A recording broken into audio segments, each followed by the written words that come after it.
In the cradle of the ancient world, where the sun kisses the azure waters of the Mediterranean, there thrived a people whose legacy would echo through the ages, the Phoenicians. Emerging around 3000 BCE along the narrow coastal strip of modern-day Lebanon, Syria, Palestine, Tunisia, Algeria, and Morocco, these seafaring virtuosos carved an empire not of land but of trade, culture, and ideas. Their cities, Tyre, Sidon, Byblos, and Carthage, were beacons of commerce and innovation, their sails billowing across the waves, connecting distant lands from the Pillars of Hercules to the shores of Mesopotamia. The Phoenicians were not merely traders, they were the architects of a globalized ancient world. Their culture a vibrant tapestry of art, enterprise, and ingenuity. Among their greatest gifts to humanity was the alphabet, a revolutionary system that democratized writing and reshaped civilization. This is their story, a tale of exploration, resilience, and 5 towering figures who embodied their spirit. The Phoenicians arose in the Fertile Crescent of the Levant. By 2500 BCE, their cities were bustling hubs nestled between rugged mountains and the sea. Byblos, one of the oldest continuously inhabited cities, was a center for papyrus trade, its name giving rise to the Greek word for book, biblos. Tyre and Sidon rivaled it in splendor, their harbors teeming with cedarwood-laden ships bound for Egypt and Mesopotamia. The Phoenicians' mastery of shipbuilding, using sturdy Lebanese cedar, and their navigational prowess made them unrivaled mariners. They charted stars, braved tempests, and established colonies as far as Spain and North Africa, weaving a network of trade that spanned the known world. Their culture was a kaleidoscope of influences, blending Canaanite with Egyptian, Mesopotamian, and Greek elements. They worshipped a pantheon led by Baal, god of storms, and Astarte, goddess of fertility, their rituals vibrant with music and incense. Phoenician artisans crafted exquisite glass, intricate jewelry, and the coveted Tyrian purple dye. Extracted from murex snails at great labor, a single garment could cost a fortune, worn by kings and emperors. Their markets buzzed with goods, ivory from Africa, tin from Britain, amber from the Baltic. Yet their greatest legacy was not material but intellectual, the invention of the alphabet, a system so elegant it would outlast empires. Around 1200 BCE, as empires crumbled in the late Bronze Age collapse, the Phoenicians achieved a feat that would transform human history. They developed a 22-character consonantal alphabet, or abjad, stripping away the complexity of cuneiform's hundreds of signs or Egypt's intricate hieroglyphs. This script, likely inspired by earlier Proto-Sinaitic writing, was practical and accessible, designed for merchants recording transactions across languages.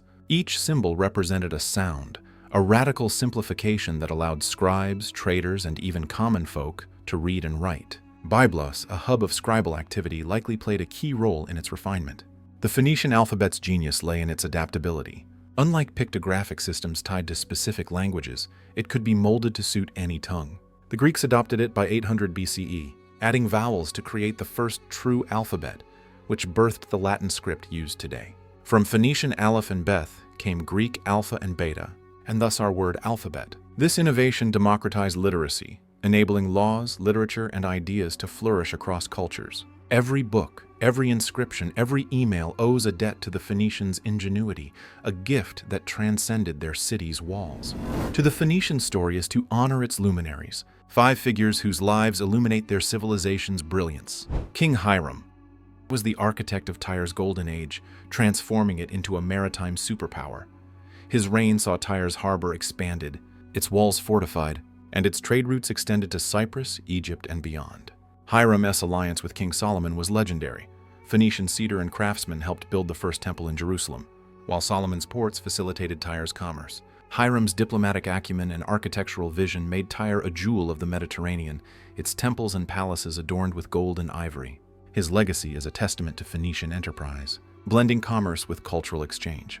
The legendary founder of Carthage, Dido, fled Tyre after her brother, King Pygmalion, murdered her husband for his wealth. Her tale, immortalized in Virgil's Aeneid, blends myth and history. Leading her people to North Africa, Dido negotiated with local kingdoms, securing land by cleverly cutting an ox hide into strips to encircle a hill, the future site of Carthage. Under her leadership, Carthage grew into a commercial titan, rivaling Rome. Dido's courage and ingenuity embody the Phoenician spirit of resilience, her city a monument to their colonial ambition.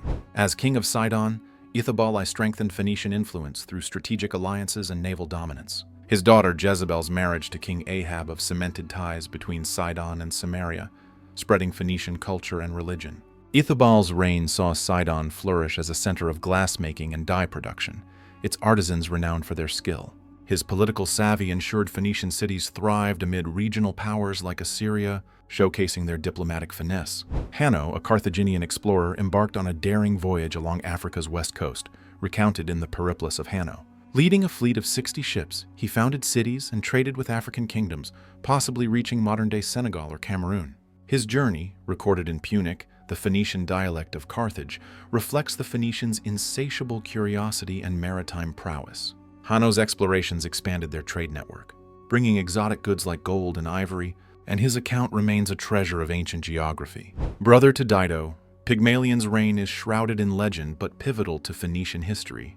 His ambition drove Tyre's expansion, but his alleged murder of Dido's husband sparked her exodus, leading to Carthage's founding.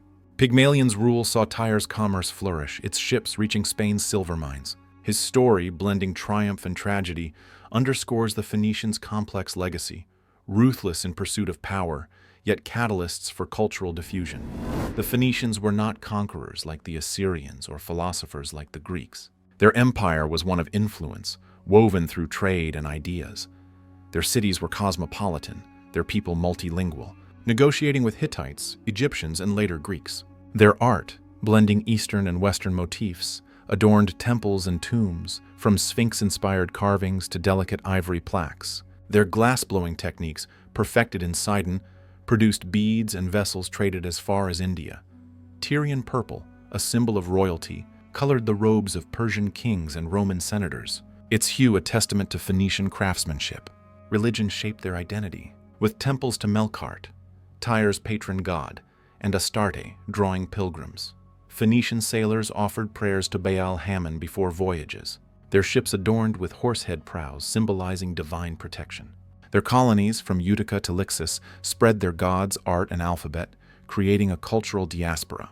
The Phoenicians' influence on Greece was profound. Beyond the alphabet, they introduced weights, measures, and architectural techniques.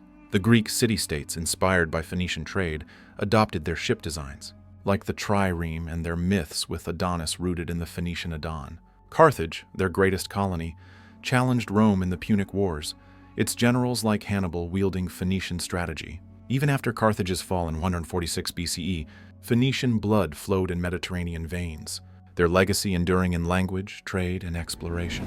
The Phoenicians faced relentless challenges.